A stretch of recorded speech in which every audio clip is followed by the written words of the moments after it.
All right, so we've got 2 more poses. This pose is called Ardhabadapadmapascimottanasana. I guess I'm just going to leave my mat this way. I'm going to roll to the side, open my sitting bones up so they're spread apart, ground down. I'm going to lift my right leg and bring it in to my navel. So I'm lifting it up and bringing it as close to my navel as I can. And once I've done that, I'm going to slide it on top of my thigh. And if you need to, you want this to go down. You don't want to press on it. You want your knee to go down. If it doesn't go down, slide a blanket under it so that it has something to release into. Otherwise, it's going to hang and it's going to pressure your hip, and we don't want that because this position will not be possible if your hip tightens up. We want this hip to stay open and released and relaxed. That's what we're doing, opening the hip. Okay? And so it's nice to start out this way, and then when you do it the second time, you can find that your blanket isn't needed anymore. You're going to reach for the foot. You can use your belt if you need. And lift up through the ribs, ground down through the straight leg. Ground down. This is a big, big morning or sequence for grounding down that straight leg. As you come forward, you can bend the elbows. You're coming forward. You're coming forward. You can feel things in both legs. It may feel nice. Even the stretch feels nice. If it doesn't feel nice, then it's too harsh and you should come out. But stretching more than your body's quite used to feels nice. Gently. Being here with each incremental step. You can also take a blanket and put it on your shin to rest your forehead.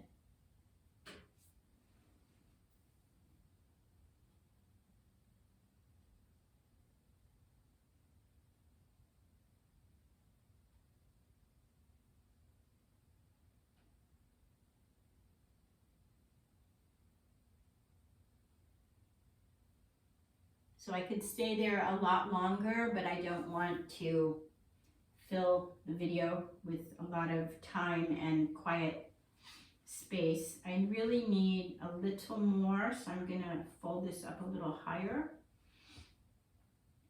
As I opened my arms, I felt a lot more in here because it took me, when my chest opened, it took me deeper. For the chest, traveled and transmitted to the hip. It took me deeper in and I felt more stretch, more depth. So if this gets practice and practice and practice, it doesn't get felt because it gets established and opened and a whole new environment in my hip will be created. But I haven't been doing this pose very much. And now I'm inspired to do it because it feels so good and I have a lot more territory to accomplish. Sometimes I'm practicing a lot, sometimes I'm not practicing as much, and things start closing up and getting tighter. So it's inspiring me. I hope it inspires you. We're going to switch. So I'm lifting my foot. I'm not moving my leg myself. I'm doing it manually. Very important. We want to keep the right hip soft. All right, we'll start with the other. We're going to bend the knee manually, lift the ankle manually, bend gently. Bring that heel towards your navel. Lift it up and slide it over. You can also just do that part of the process several times where you don't slide it over, you just lift it up, put it down, go to the other side. lift it up, because this is a very intense bend. I've had major knee issues, and my knees are doing pretty well, but this is my most detrimental knee, and I could feel it initially. That might be why I don't practice this more, but that really should be a reason why I should practice it more. All right, so it's over there. The foot is working. It's working. It's not laying there. The leg is working. I want to center. I want to lift the spine and come forward. Go slowly. Be present. Enjoy that. We forget so much of our day to be present in this very moment and take it all in.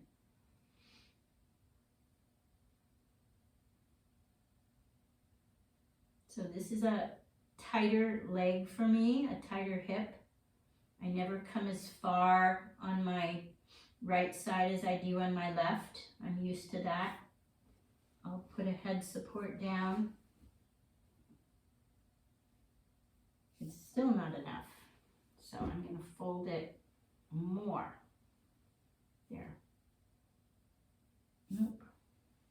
I'm going to do this then. Okay.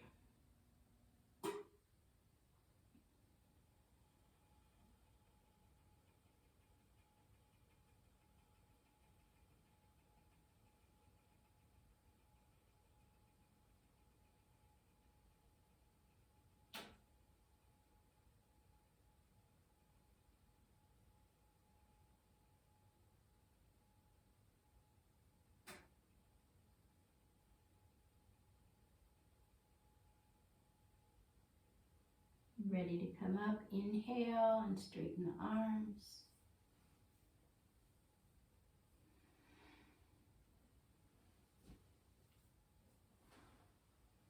So I'm going to leave myself here, and we're going to go into Padmasana. This pose is Ardhabadapadmapascimottanasana. We're going into, now this pose is Ardhabadapadmapascimottanasana. We're going into Padmasana. So I'm bending the straight leg. I'm going to lift it gently and slowly. And slide. Gently and slowly. There's something very energizing about this pose. It's like a tight triangle, like a energy of fire, but it's not, it's subtle, but it's deep and rich. And I'm becoming inspired to practice it much more than I do and use it when I sit. When you get here, you just want to stay here. You're like, why don't I know this? Why don't I do this more? Why is this so new? Why is this so unusual? It's so great. I should make it very familiar and very often. We have things in our heads, that keep us from stuff. You can also support, if you have any concern, just support this leg that's hanging, because then it's firm and secure.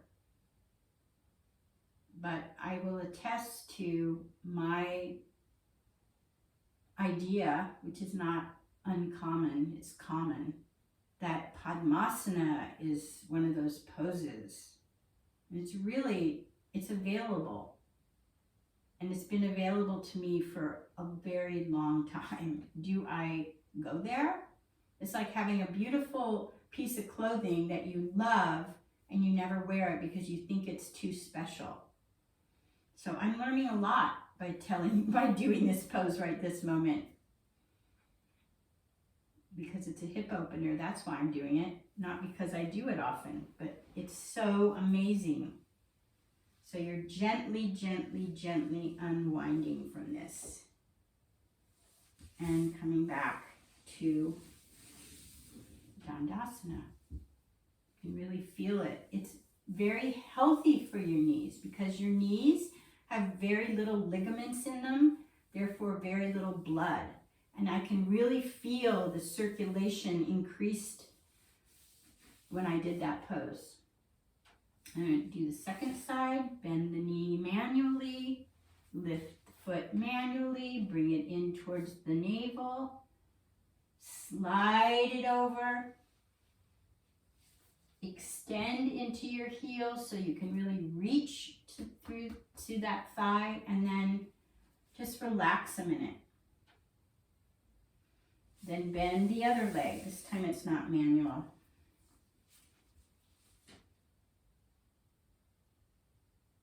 I hope that's not the way did I just do it that? I can't remember. No, I didn't. So now I'm going to lift and bring it on. Gently, so gently and slowly. Then I'll create a little support here. And there we go. I wish I could see you all. I wish I could know what's going on for you when you try this pose. It's a very important pose, and it's a very challenging advanced pose. Maybe if you're Indian, it's simple for you because you were born with open hips. Indians and Vietnamese and people in the East, they make use of the floor and sitting, whereas in the West we're using chairs and couches too much, you know, and we lose, or we maybe never had it. But I know for Indians this is not a big deal, but for me in the West it is a big deal. It's a great deal. So I wish that you are experiencing how good this feels. And if you're not, you will. And if you're not, you do the pose to where you can. And every day or every several days, and little by little, you will get here. I will tell one little story is that I was once very, very, very, very sick. And I didn't know if I would ever do yoga again. And I wasn't doing yoga, but I finally decided to get out of my bed and go sit on my futon, which was a little couch. And I decided when I was there to do this pose. And even though I hadn't done yoga for a very long time, it was almost as though the rest that I had had from yoga benefited me. And I went right into Padmasana.